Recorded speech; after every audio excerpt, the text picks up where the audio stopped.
Hello, everybody. Thank you for joining me. Today, I'm going to be talking about some tips for new leverage traders.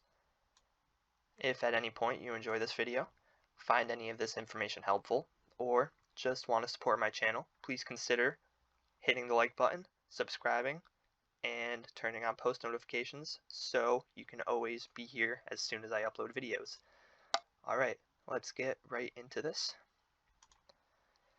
First thing you need to understand is that leverage trading is risky. You need to manage your own risk. Understand your risk. Don't bet more than you can afford to lose.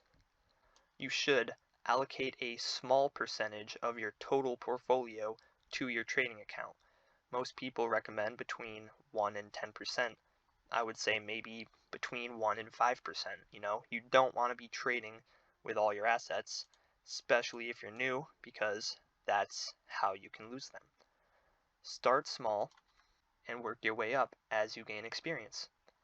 The better you get at trading, the more you can afford to risk.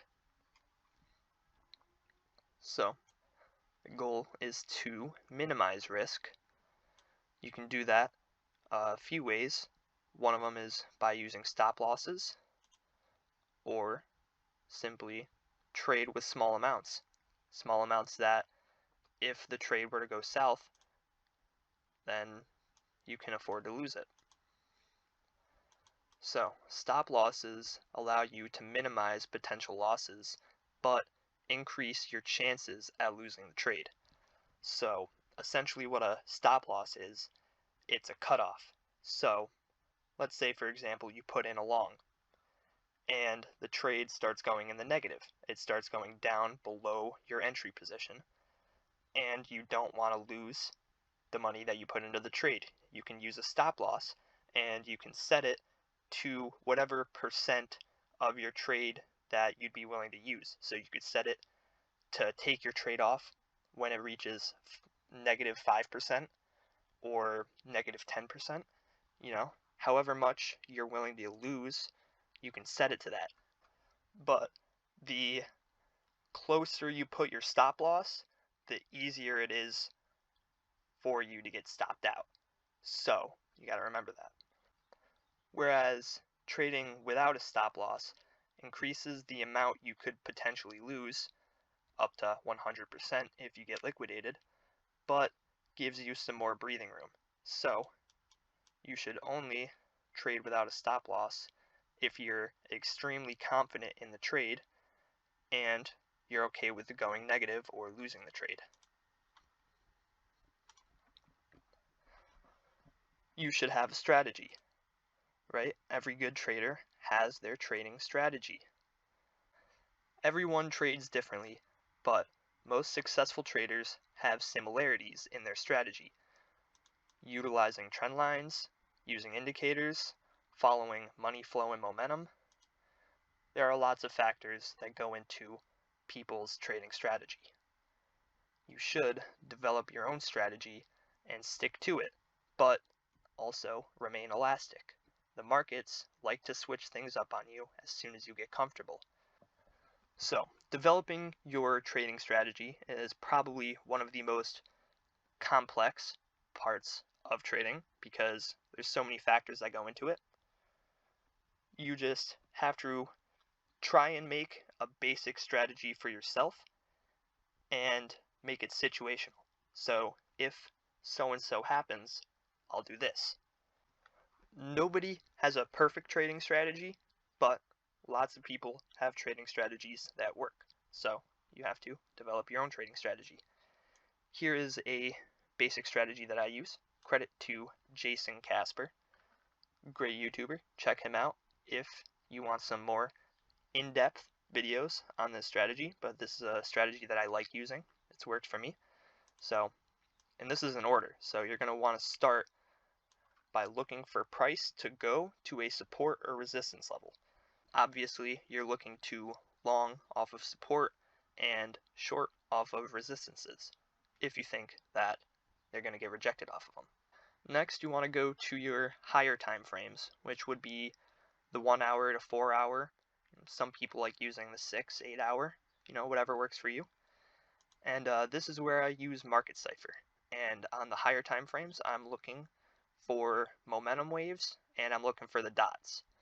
I'm looking to get a general idea of where the market is going in the midterm. After that is when you're going to want to go to the lower time frames, which would be the 1 minute to 30 minute. And there you're looking for divergences, money flow. You're looking for a change or continuation of the direction. And it's a lot easier to see those on the low time frames, but they are not as reliable as the high time frames, which is why you want to establish a direction first and then look to confirm it on the low time frames. All right, you don't want to gamble with leverage trading. As CryptoFace says, if you want to gamble, go to the casino. You do not want to gamble away your assets trying to catch a lucky break because it's not going to happen. If you're not using a strategy, you're probably going to lose your trades. Think of trading as betting on your convictions rather than betting on a chance. The reason you enter a trade is because you believe a price move is coming and you want to take advantage of it. Controlling your emotions comes with experience. Be conscious of your emotions and try not to let them dictate your decisions. These markets play on human psychology. If you understand that, it becomes a little easier to understand the markets.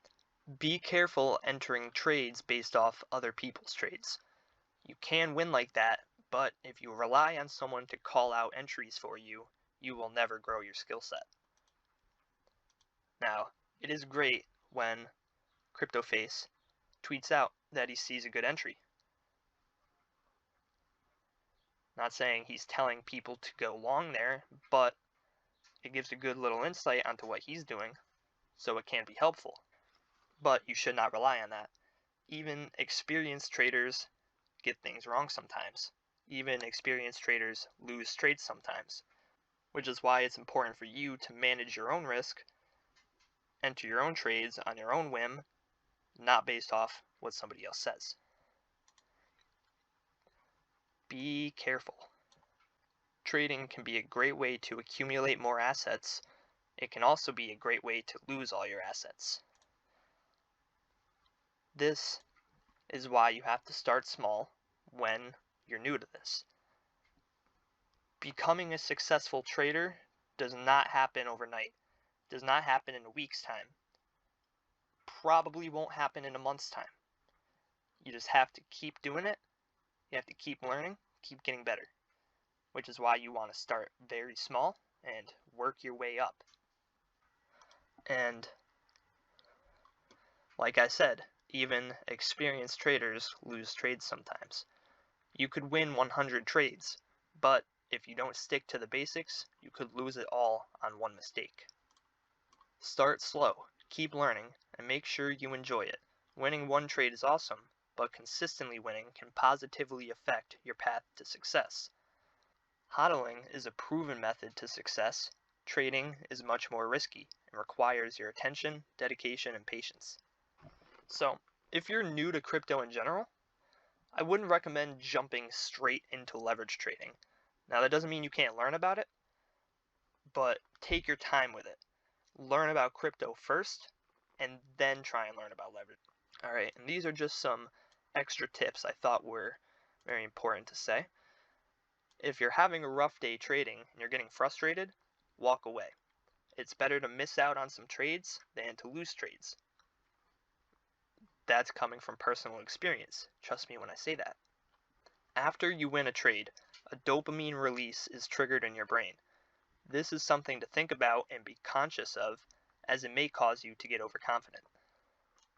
You can win one trade and think you're on top of the world, and then that could cause you to do something stupid, and then lose all those gains that you just made in the next trade. Again, speaking from personal experience, trust me when I say this. These are all things that you learn with experience in these markets, but it is very helpful to know about them before you even get into leverage trading. Alright, well, that pretty much does it for this video. Again, thank you guys for joining me. If you enjoyed or found any of this information helpful, like, subscribe, notifications, all that. I appreciate you guys. Thank you so much. I'll see you in the next video. Bye.